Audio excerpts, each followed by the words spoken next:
paz do Senhor, meus irmãos, glória a Deus.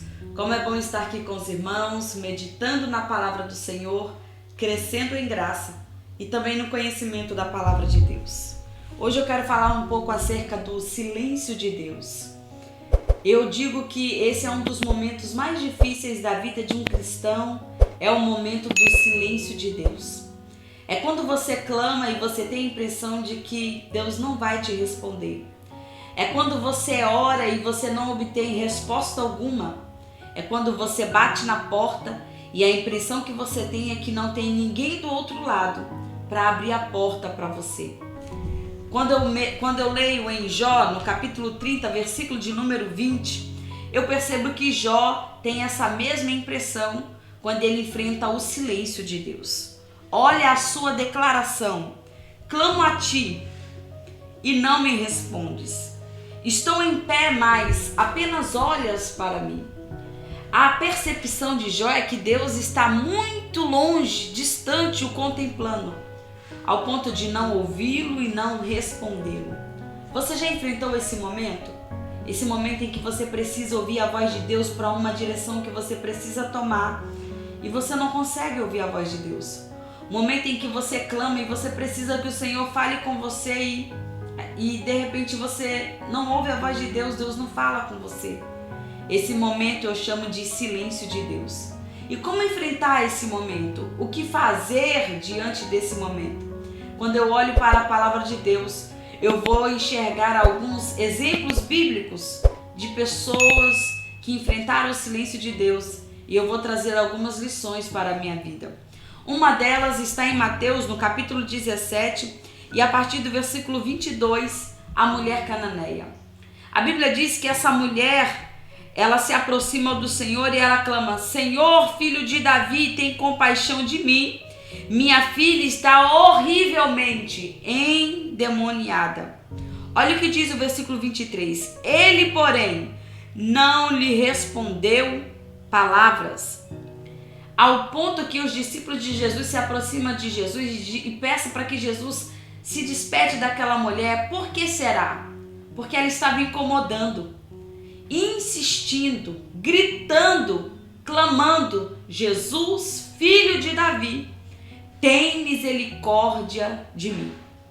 Ao se deparar com o silêncio de Deus e ao se deparar com a reação dos discípulos de Jesus, ela tinha motivos de sobra para abandonar a causa e desistir.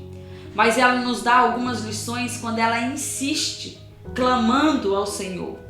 E a Bíblia vai dizer no versículo 24, mas Jesus respondeu, Jesus diz para essa mulher: não fui enviado senão as ovelhas perdidas da casa de Israel. Olha a resposta dela. Ela, porém, veio, o adorou, dizendo: Senhor, socorre-me. Ela insiste. E no versículo 26, então ele respondeu: não é bom tomar o pão dos filhos e lançá-lo aos cachorrinhos. Ela, contudo, replicou: sim, Senhor, porém, os cachorrinhos comem das migalhas que caem da mesa de seus donos. Olha a resposta de Jesus. Então disse-lhe Jesus: ó mulher, grande é a tua fé.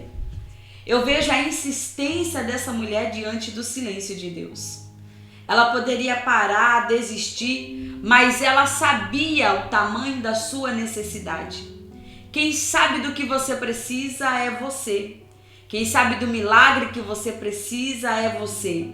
Não são as pessoas que estão à sua volta, talvez como os discípulos de Jesus, dizendo: pare, para que gritar? Não adianta, não insista.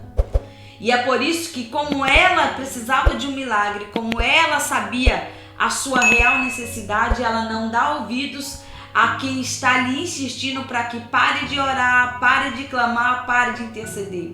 Ela rompe o silêncio de Jesus, insistindo, clamando pelo socorro do Senhor. E a sua fé é tão grande. Por que Jesus vai dizer para ela que grande é a fé dela? Porque em momento nenhum ela desiste. Meus irmãos, e é assim que nós devemos nos comportar diante do silêncio de Deus. O silêncio de Deus para nós é um convite para clamarmos, insistirmos, batermos na porta, persistimos com aquilo que deseja o nosso coração. É por isso que Jesus olha para aquela mulher e diz: grande é a tua fé. Ela não desiste, ela não desanima, mas ela insiste clamando pelo socorro do Senhor. Só quem sabe do milagre que você precisa é você. Só quem sabe do tamanho da cura que você precisa é você. Só quem sabe da grande necessidade dessa porta aberta para a sua vida é você. Não são os outros, não são os demais. Por isso, mesmo que Deus esteja em silêncio, Ele te contempla e você deve insistir orando, buscando e clamando que no tempo certo, Eclesiastes capítulo 3, há um tempo determinado para todas as coisas. E vai chegar um tempo em que Ele vai ouvir, vai abrir a porta, vai trazer socorro para você, a cura vai chegar, o milagre vai se estabelecer, porque você não desistiu de clamar, mas você rompeu o silêncio na oração. É essa a lição que essa mulher traz para mim.